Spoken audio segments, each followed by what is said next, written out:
Final Fantasy VII Remake Demo is now available, and from what we're shown, it looks phenomenal, which adds a lot of hype for its release. SquareEnix did a great job in combining incredible visuals, stunning world design, and a smooth action-based combat for the reimagining of Final Fantasy VII. So while we wait for the game, I've been messing around with the demo. In this video, let's talk about the things you might have missed in Final Fantasy VII. Let's start with shortcuts. There is an option to map abilities and magic. This makes your battles seamless, and it's also handy when you're rushing to get an enemy staggered. Try using this in between your combos for maximum damage.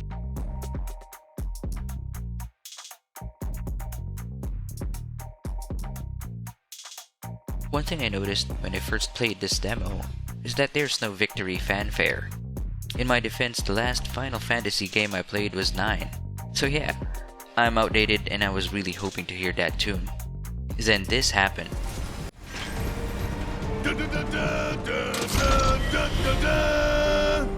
It's a nice touch to the game. I remember doing this as a kid too.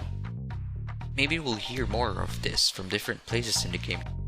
What do you think?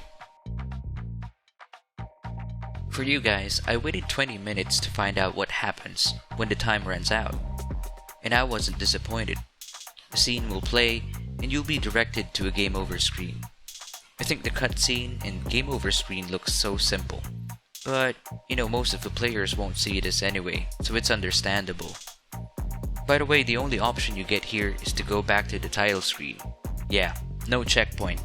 This makes me think if the classic save points will be back. Now let's talk about the Punisher mode. If you hold down the attack button while in Punisher mode, Cloud performs a charged attack. If the blow lands, Cloud will be in Berserk for 10 seconds. For those who's wondering, in the original game, Berserk increases the attack but you lose control of the character. In this game it's different. You just get the attack bonus, and you can still use abilities and magic. You can still control Cloud as you normally would. By the way, here's a comparison of the damage when in Berserk and when done normally.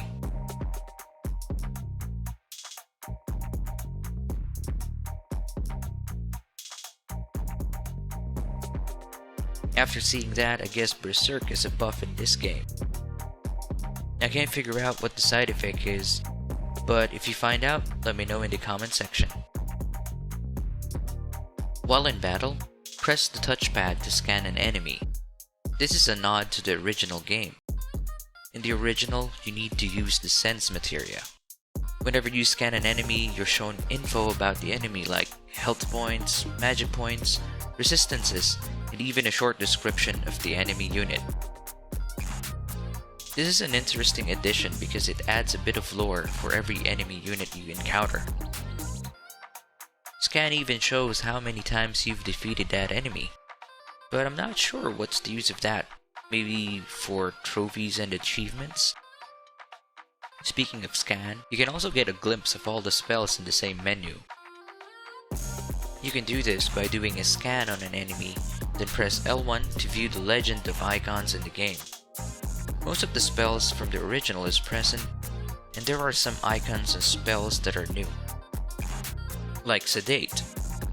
I have an idea about Berserk and Fury, but that one in particular is something new.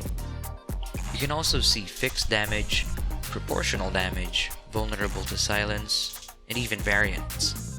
I'm curious how those elements will affect the battles. If you have more information for this, feel free to share it in the comment section. Since the combat mechanics in this game is totally different from the turn-based combat we grew up with, there are materias and spells that were removed in the remake. But in the remake, we're given a hint that we will still have steel. To see this, when you scan an enemy, one of the information listed is what they call stealable items. Basically, it's a list of items that you can steal from that enemy. This pretty much confirms that we still have the steel materia. After seeing this, do you think the enemy skill materia will make a return as well?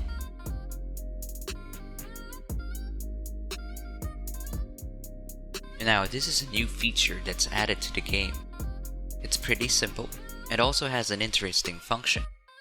You can revisit key points that happen, like a recap if you ever lose track of where to go next.